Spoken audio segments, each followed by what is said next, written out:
前言, 上帝篇前言, preface to the chapter of the greatest creator. Xiefeng, where is the past of humankind? Where is the limit of humanity's future?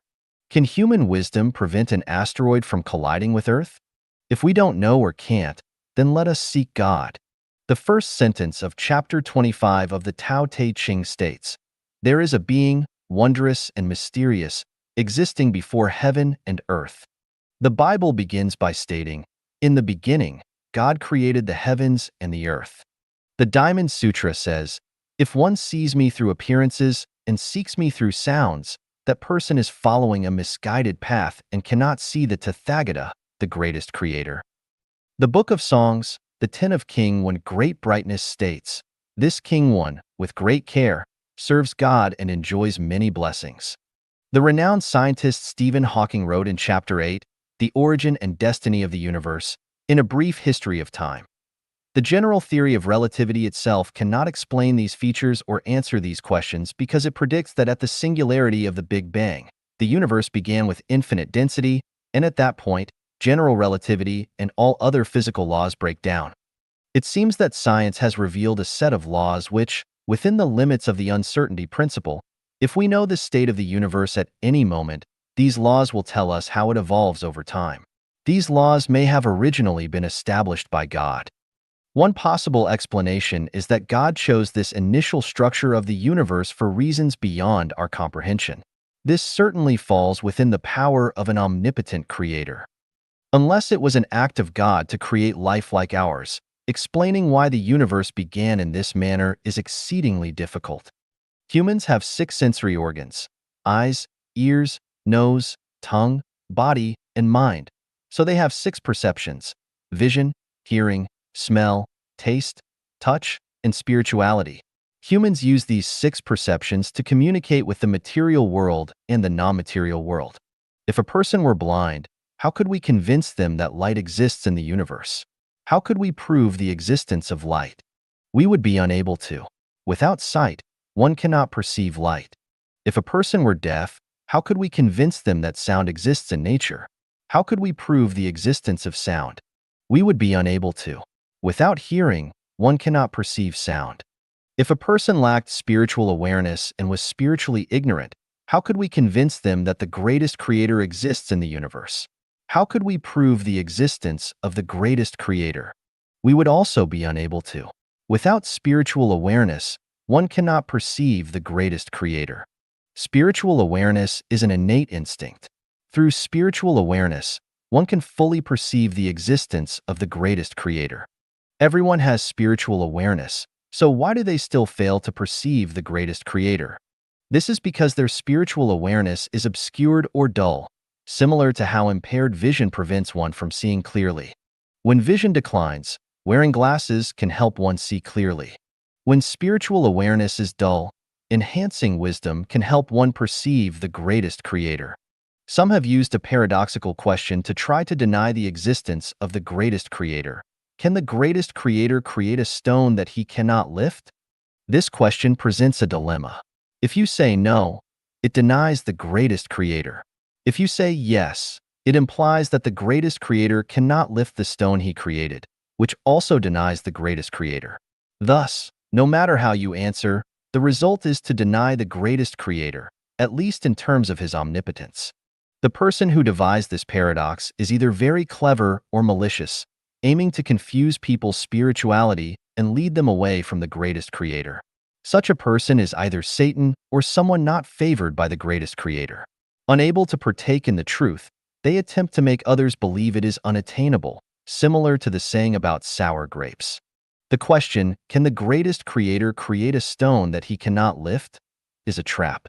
Similar questions include, are you a thing? How should one answer this question? Whether you say yes or no, you fall into the designer's trap. For instance, answering I am not a thing or I am a thing leads to the same result. Therefore, paradoxical questions should not be answered directly with affirmation or denial. Instead, consider or counter-question based on the question itself. For example, in response to "Are you a thing?" you might ask, "Are you a thing?" to see how the questioner responds. In response to, can the greatest creator create a stone that he cannot lift? You might ask, can the greatest creator not lift a stone he has created? The question, can the greatest creator create a stone that he cannot lift, does not apply to the greatest creator himself, just as are you a thing, does not apply to humans. Additionally, this question is inherently self-contradictory, meaning that any answer already implies a denial. Such questions have puzzled many philosophers and logicians. Here are some similar examples. Aren't you an animal born from your parents? Can eyes not see eyes? Isn't a person a non-animal? These types of questions cannot be answered directly but must be rephrased. The answer to the question of the greatest creator is, the greatest creator can create stones under any conditions. The greatest creator can lift stones under any conditions. Do you have further questions? If so, I can address them in this manner.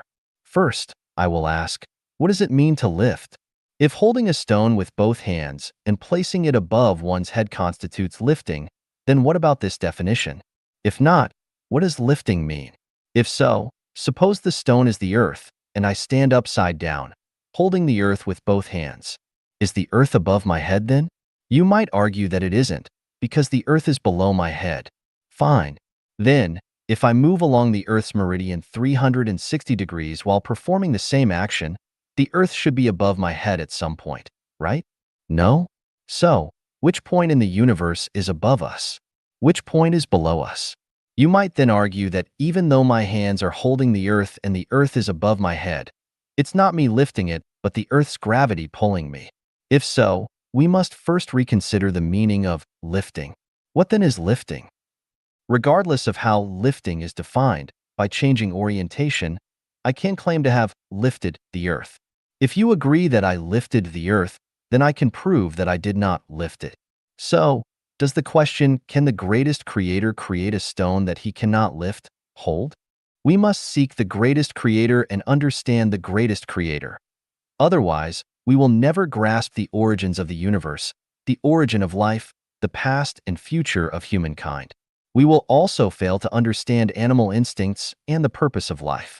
I am 46 years old and have worked in over 20 different professions: shepherd, farmer, laborer, youth league secretary, clerk, party branch secretary, instructor of a commune cultural propaganda team, fitter, electrician, auto mechanic, middle school teacher, office staff, office director, translator, driver, salesperson, grocery store manager, restaurant purchaser, bar attendant, nightclub manager, fast food manager, and real estate developer. Except for the roles of office director and restaurant purchaser, which I held for only 2 months each, I have worked in all other positions for more than 6 months. What have I gained from working in so many different occupations? The gain is that a life without faith and without a goal is like a cloud floating aimlessly in the sky, driven by the wind. A few years ago, a mysterious car accident I experienced personally prompted me to start exploring the meaning of life. What am I living for? For the motherland and the nation? Nonsense. I can't even solve my own survival problems. Yet I talk about the motherland and the nation. For my parents? Definitely not, because if it were for them, I wouldn't be able to continue living after they passed away. For my partner? That's absurd.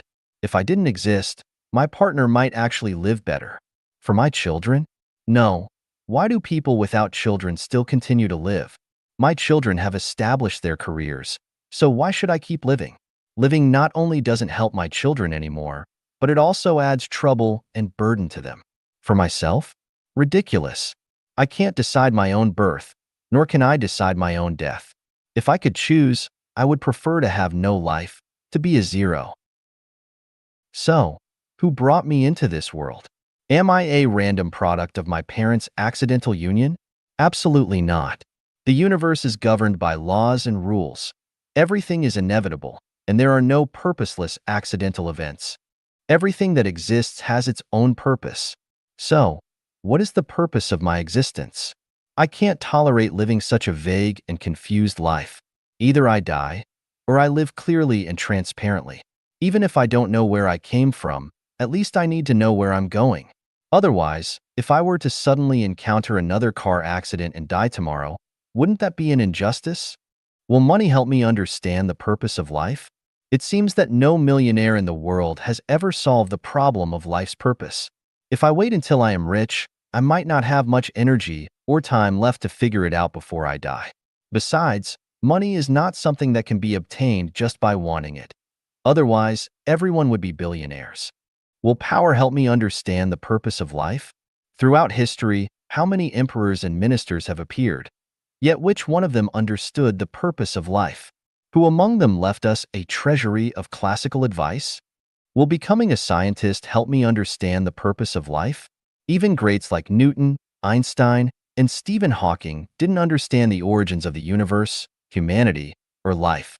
Can I, after becoming a scientist, understand more than they did? Moreover, just as I am not naturally gifted with a singer's voice and cannot become a singer, can I become a scientist? I cannot dream such dreams. Will becoming some other kind of expert help me understand the purpose of living? Probably not, just like archaeologists and anthropologists who keep changing their theories about human origins. One moment they say humans originated in Europe, then Asia, then Africa, based on a few fossils they've uncovered. This kind of theory is unreliable, as they might discover another fossil somewhere and claim humans originated in Antarctica. Will reading the Bible help me understand the purpose of life? Perhaps I am not gifted, but after reading the Bible for years, I still haven't had an awakening. Where exactly is the kingdom of the greatest creator? Does it already exist, or will it come in the future? If it is in the future, then where and when will it happen? Is the future 1,000 years, 10,000 years, or 100 million years? My life is only a few decades.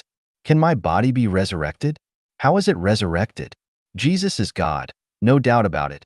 But are there other gods who can restrain Jesus? If there are no other gods, why did Jesus have to suffer? Why did almost all of Jesus